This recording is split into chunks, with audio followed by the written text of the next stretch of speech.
Hello legal learners, this is me Samra Khan and I welcome you all to this YouTube channel MLS The Toppers Factory जिसमें हम लोग discuss कर रहे हैं law marathon के 1000 most important most expected MCQs question जो कि जामिया और अदर लॉ एंट्रेंस एग्जाम्स के लिए बहुत इंपॉर्टेंट है, जिसका पार्ट फर्स्ट है आज, जिसमें हम लोग डिस्कस करेंगे code of criminal procedure, CRPC और इन सब के जो अमेंड करके जो न्यू क्रिमिनल लॉज BNSS ये सारे जो न्यू क्रिमिनल लॉज आए हैं इनके ऊपर कुछ MCQs question. So our first question is BNSS stand for. BNSS का फुल फॉर्म क्या कि भारतीय नागरिक सुरक्षा संहिता या भारतीय नेशनल सिक्योरिटी संहिता, भारतीय नागरिक सेफ्टी संहिता या फिर से भारतीय national social scheme. So the answer of this question is भारतीय नागरिक सुरक्षा संहिता। BNSS का फुल फॉर्म है भारतीय नागरिक सुरक्षा संहिता। नेक्स्ट क्वेश्चन है कि कौन से मतलब लेजिस्लेटिव कोड को रिप्लेस करके ये BNSS आया 2023 में। तो answer of this question is CRPC 1973, code of criminal procedure 1973 का जो ओल्ड क्रिमिनल लॉ था उसको चेंज करके पूरा कंप्लीटली नया लॉ लाया गया, एक जो कि भारतीय नागरिक सुरक्षा संहिता 2023 के नाम से जाना जाता है। थर्ड क्वेश्चन है भारतीय नागरिक सुरक्षा संहिता 2023 कब फोर्स में आया, मतलब कि कब से वो इम्प्लीमेंट हुआ कि कोई इंसान कुछ रॉन्गफुल एक्ट करता है तो उसको BNSS के अंडर सजा मिलेगी, ये किस इस डेट से हुआ। तो ऑप्शन ए है 1 जुलाई 2024, B दिसंबर 25, 23, C जून 1, 2024, D जुलाई 1, 2023।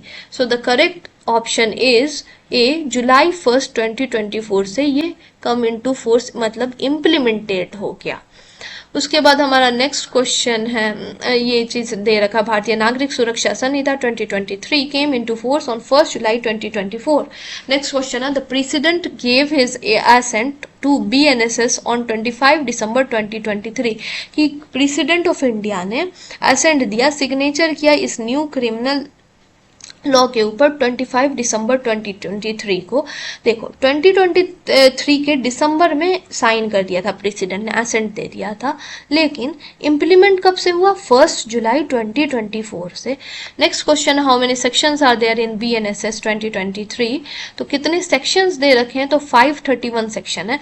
पहले वाला जो क्रिमिनल प्रोसीजर कोड था 1973 का उसमें 484 सेक्शन थे, इसमें 531 सेक्शंस दे रखे हैं। नेक्स्ट है how mandate use of electronic mode of BNSS 2023 की इलेक्ट्रॉनिक मोड जो CRPC जो कोड ऑफ क्रिमिनल प्रोसीजर 1973 का था उस टाइम पे इलेक्ट्रॉनिक और मीडिया का इलेक्ट्रॉनिक यूजेस बहुत कम था, लेकिन बाद में इंट्रोड्यूस किया गया बाय अमेंडमेंट, उसमें ऐड किया गया यूज को देखते हुए। लेकिन हमारा जो ये न्यू क्रिमिनल लॉ है इसमें इलेक्ट्रॉनिक मोड का बहुत ज़्यादा इंपॉर्टेंस के ऊपर फोकस किया गया है और कहाँ कहाँ पे हम लोग यूज़ कर सकते हैं, तो ओनली ड्यूरिंग ट्रायल्स या ड्यूरिंग इन्वेस्टिगेशन या during the stage of investigation, inquiry and trial, या फिर से option D for the documenting evidence. तो कहाँ कहाँ पे हम लोग यूज़ कर सकते हैं इसके बारे में है, तो option C during the stage of investigation, inquiry and trial के दौरान। उसके बाद हमारा नेक्स्ट क्वेश्चन है the new procedure is mandate for FIR registration under BNSS 2023। ये इंपॉर्टेंट है क्योंकि बहुत ज़्यादा न्यूज़ ट्रेंडिंग में रहा था कि ये FIR को लेकर के ये BNSS में न्यू तरीका को इम्प्लीमेंट किया गया। तो हम लोग ना FIR रजिस्टर इलेक्ट्रॉनिकली मतलब इंटरनेट के माध्यम से कर सकते हैं और वो इंसान बाद में जाके 3 दिन के अंदर सिग्नेचर करे। तो इस तरह से नया तरीका इंट्रोड्यूस किया गया FIR रजिस्टर करने का। तो इसका आंसर होगा ऑप्शन बी कि FIR must be registered electronically with information recorded upon the person signature with in 3 days। उसके बाद हमारा नेक्स्ट क्वेश्चन है द प्राइमरी फोकस ऑफ भारतीय नागरिक सुरक्षा संहिता। इसका प्राइमरी फोकस क्या था इस न्यू क्रिमिनल लॉ को लाने का, नेशनल सिक्योरिटी के लिए या फिर से सिटीजन के प्रोटेक्शन एंड सेफ्टी के लिए, ऑप्शन सी इकोनॉमिक डेवलपमेंट के लिए लाया गया या इन्वायरमेंटल कंजर्वेशन के लिए लाया गया।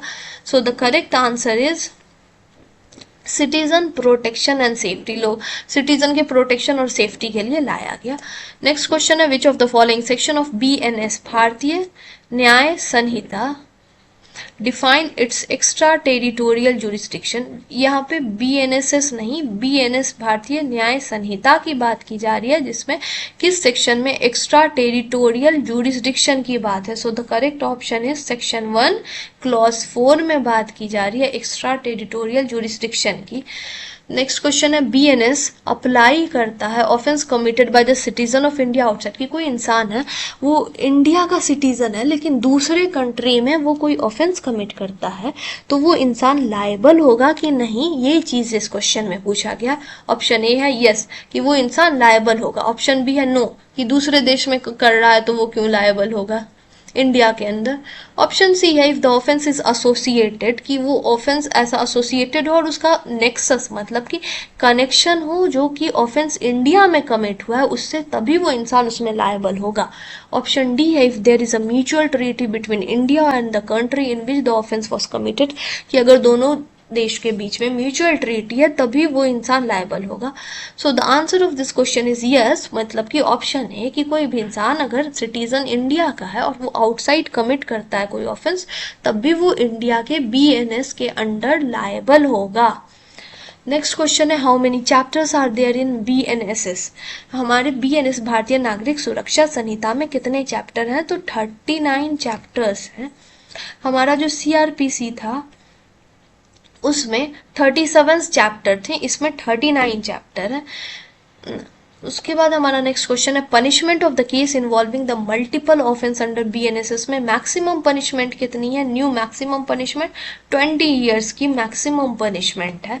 उसके बाद एक जो टर्म है बॉन्ड, इसका क्या मतलब होता है, जो कि सेक्शन 2 क्लॉज 1 सब क्लॉज ई में मेंशन है। तो ये बॉन्ड का मतलब होता है अंडरटेकिंग विद श्योरिटी, या फिर से a personal bond without surety, या फिर से फाइनेंशियल सिक्योरिटी डिपॉजिट या legal document for property transfer. तो द बॉन्ड का मतलब एक पर्सनल बॉन्ड हुआ, मतलब कि एक एग्रीमेंट होगा विदाउट श्योरिटी। श्योरिटी का मतलब कि एक थर्ड इंसान, तीसरा बंदा जो कि एज अ गारंटर वर्क करता है, उसे श्योरिटी कहते हैं। तो बॉन्ड जो कि न्यू क्रिमिनल लॉ में है पर्सनल बॉन्ड होगा जिसमें श्योरिटी की जरूरत नहीं है, यही चीज है। उसके बाद से एक न्यू वर्ड का न्यू डेफिनेशन इंट्रोड्यूस किया गया है सेक्शन 2 क्लॉज 1 में। ये भी सेक्शन 2 क्लॉज 1 था लेकिन सब क्लॉज ई में बात की गई है बॉन्ड की।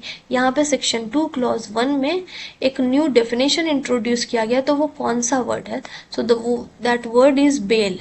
बेल के बारे में नया चीज जोड़ा गया है। नेक्स्ट क्वेश्चन है जो कि एक इलस्ट्रेशन वाला क्वेश्चन है कि एक्स जो कि एक्स और वाई जो है वो एक शॉप में जाता है रॉबरी के इंटेंशन से, जिसमें एक्स के हाथ में पिस्टल रहती है और वाई जाता है साथ में, लेकिन उसके पास कोई वीपन नहीं रहता, कोई हथियार नहीं रहता। तो जेड की जो शॉप में जाता है तो जेड बचने के लिए अपना बचाव करता है, being resisted in carrying away the property. तो उस टाइम पे जेड जो है उसको एक्स गोली मार देता है और जेड की मौत हो जाती है। तो इसमें लायबल होगा एक्स वाई कैसे होगा, डकैती विथ मर्डर होगा, मर्डर ऑफ एक्स होगा क्या, तो यहाँ पे डकैती नहीं होगी क्योंकि डकैती का क्राइटेरिया है कि 5 लोगों का होना जरूरी है, जो कि यहाँ पे नहीं है, 2 लोग हैं ना। एक्सटॉर्शन एंड कल्पेबल होमोसाइड यहाँ पे होगा नहीं। Attempt to commit robbery, attempt to commit नहीं है ना, रॉबरी तो की with arm with deadly weapons, ये भी ऑप्शन नहीं होगा। Option D robbery with murder, option D होगा कि यहाँ पे रॉबरी की गई और साथ ही साथ मर्डर किया गया, यही चीज इसमें है। नेक्स्ट क्वेश्चन है कि it was held that the chief minister और the minister is the pay of the government and therefore the public servant within the meaning of section 21 clause 2 of IPC, जो कि नए BNS में section 2 clause 28 में दे रखा है, वो कौन से केस से आया। मतलब सिंपल भाषा में पब्लिक सर्वेंट का मतलब मीनिंग या डेफिनेशन के अंदर कौन लोग फॉल करते हैं, लाइक चीफ मिनिस्टर या मिनिस्टर इन पे जो है वो किस केस से आया, तो केस है Karunanidhi versus union of India से ये चीज आया। सो हमने कवर किया 16 क्वेश्चन न्यू क्रिमिनल लॉ से, जो कि BNS और BNSS पे था।